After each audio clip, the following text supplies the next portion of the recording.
Alright, hi. I just wanted to do a quick video talking about the things I'm participating in for the month of May. This is like a TBR, but also a pile of possibilities because I'm going to be visiting my family for 2 weeks at the beginning of May, and I doubt I'm going to be reading that much during that time, so this is fairly ambitious, but there's a lot going on, so we'll just get into it. So every readathon that I'm mentioning, I'll have the information for down below in case you're interested. The first one I'm going to talk about is Horror Mayhem. There are a ton of people who are hosting this, but the person's channel I saw it on was Greg at Another Bibliophile Reads, and I am going to be reading Anoka by Shane Hawk.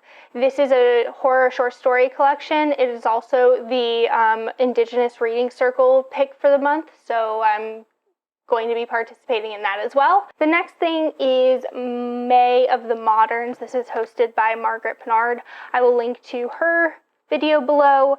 It's books that are written from 1901 to 1945. I'm kind of cheating a little bit on the 45 end, but you know, that's fine. So I'll start with short story collections since that's what I was just talking about. The first one is Miss Spring Fragrance. This was written in 1912 and it is or published in 1912, and it's an early Asian American author. That's kind of like a vibe I'm going for here. So another one is Yokohama, California. This was published in 1949, so this is one I'm cheating on a little bit. But it is also a short story collection written by an Asian American author. I was searching for Asian American classics last year and I came across these two.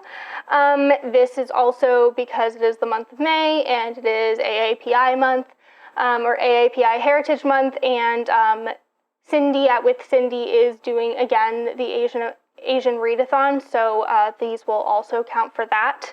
Okay, and on to a book I actually own, another short story collection, Love in a Fallen City by Eileen Chang. This is translated from the Chinese, and it is also a classic. It was published in, each story was published sometime in the 1940s. The last one I have for May of the Moderns is The Plague by Albert Camus. This is translated from the French.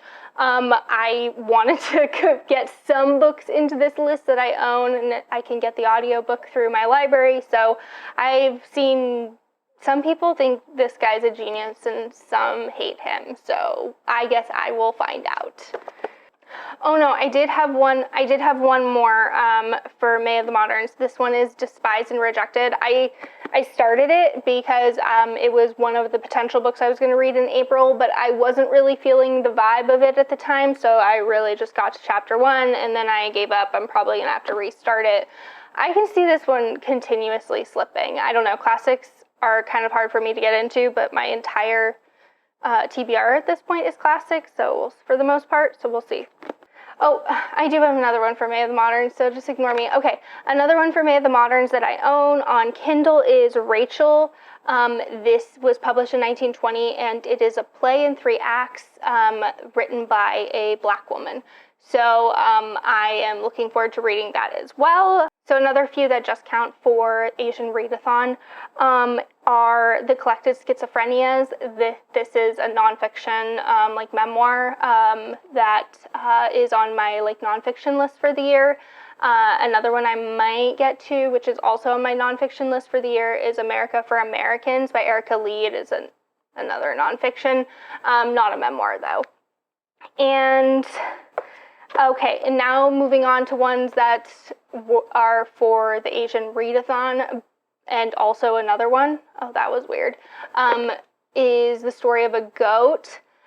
This is also, I'm reading this also for LitwithIndianLit, Lit for Indian Lit, I think it's Lit with Indian Lit, from Sant Reed's channel.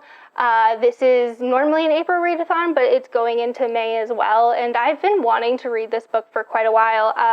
Let me see what language it's translated from.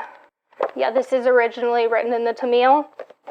And then there is also a historical fiction readathon going on this month, and this is hosted by Katie at Books and Things. So I'm gonna try to get to Pachinko, which again, will also count for the Asian Readathon. It is chunky. It might take me a while to read, but I've had this on my TBR for years, and like part of me is convinced that I like family sagas, and then I read them and don't like them, so we'll see. And then that is very much like a literary feeling list, and I can't really just read literary fiction. So I'm sure I'll read other things through the month, kind of keep trying to get through the fantasy series I'm currently reading, and then potentially The Black Tides of Heaven, which is like a fantasy type book, and then The Devourers, which is also fantasy. But this is really just a pile of possibilities, again, because I am going to be traveling for the first 2 weeks, so I don't even know if I will get any reading done then. So this many books plus the ones that I don't own seems like I'm dreaming a little bit. So anyway, that's all I have for this video. Let me know what you're reading in the month of May and if you're participating in any of these readathons, and that is all I got. So until next time, happy reading.